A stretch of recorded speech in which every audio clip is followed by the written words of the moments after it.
In one of the world's largest king penguin colonies, chicks must be able to make it through the winter without food. This chick can expect one of three fates: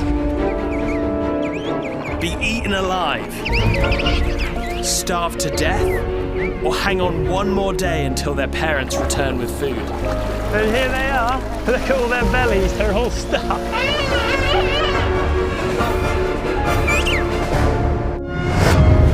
How is it possible that life can come back from the dead? The island of South Georgia was the scene of one of the worst wildlife massacres in history. Species driven to near extinction, the whaling stations were abandoned. This is an awe-inspiring story of how, if given the chance, nature can bounce back on a scale you're not going to believe. My name's Bertie Gregory and I'm a National Geographic wildlife filmmaker. This is Resurrection Island.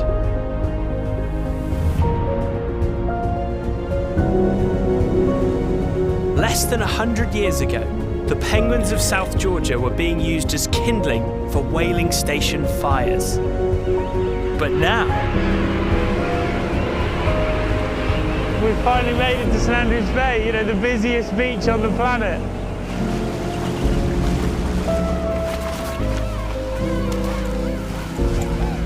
It's funny, when you read about king penguins on paper, you know, you read they dive to 300 meters, 1,000 feet in some of the roughest ocean in the world. And then they come back to here, this kind of blizzard, snow-covered mountainous island to breed. And you meet them and they're just totally unfazed. Hello. some of these adults might not have set foot on land for 5 months to see their chicks. And with a belly full of fish, that's no easy task.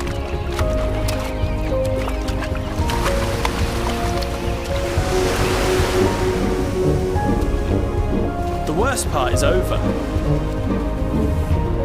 Just a nice stroll to find the kids. Great, a blubbery roadblock of elephant seals.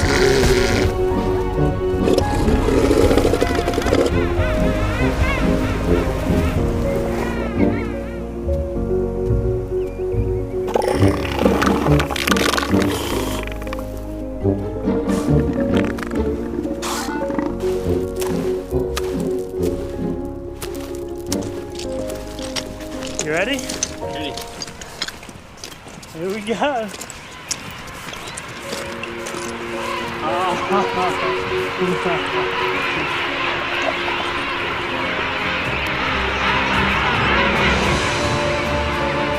400,000 king penguins. I mean, my hometown has less people than that.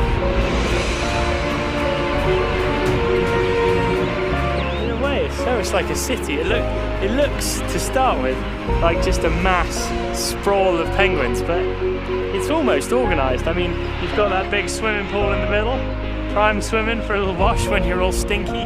Then on the left, there's a bunch missing a load of feathers. They're in the process of molting, so in our city comparison, I guess we could say that was the hospital. And then you start to see a bit of movement. I guess that's their highways through the colony. And then the biggest supermarket in the world, packed full of lanternfish, which is their primary prey here. But my favourite part is the creche. When the chicks are 5 weeks old, their parents leave them in a kindergarten. Food becomes scarce during the winter, so both of the parents have to go out into the open ocean to hunt. Depending on their luck, they might not return for months. So what do you do when mum and dad aren't home? Get up to no good, of course.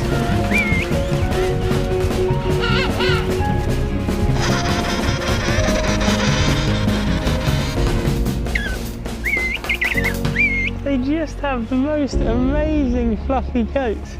I think with good reason. The adults take over a year to raise the chick, so the chick has to sit here during the austral, the Antarctic winter. So imagine sitting here in blizzards and ice and snow, waiting for mum and dad to bring you food. I mean, I can't feel my fingers, so I kind of wish I was in his coat right now. The parents' absence and the brutal weather conditions make the chicks vulnerable. And that's what the giant petrels are here for.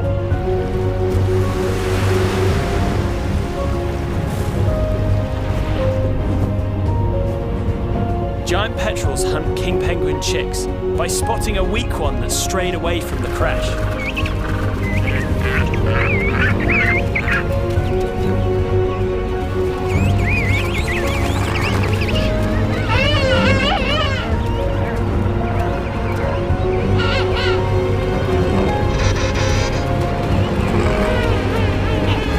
Luckily this time, they have strength in numbers, and the giant petrel can't single one out.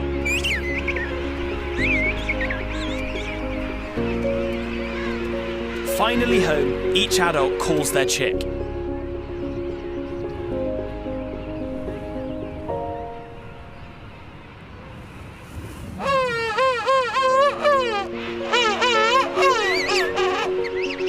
And then the chick's like, all right, enough with the showing off, now give me some food. And scientists actually found that towards the end of the foraging trips, the bellies of the penguins drop significantly below 37 degrees, which is their normal body temperature. And so they think it's almost like a cool box in their belly to keep the fish fresh, and now to regurgitate it to the chick.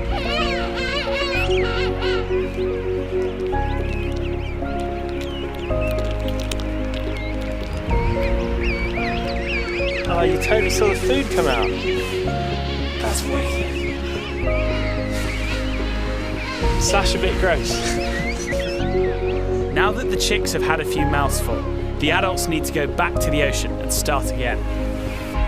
If only it were as easy as that. They must negotiate a long line of pecky adults protecting their eggs.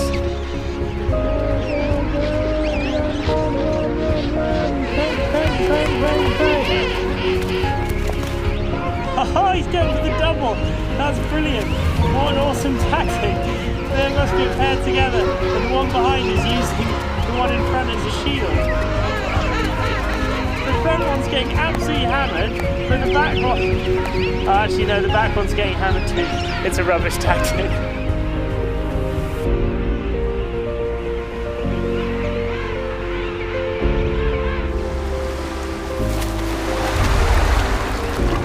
And there they go. Back out to sea, off to get another belly full of fish for their chick. And to think that, you know, such a clumsy bird on land can then dive to 300 meters, 1,000 feet is pretty spectacular.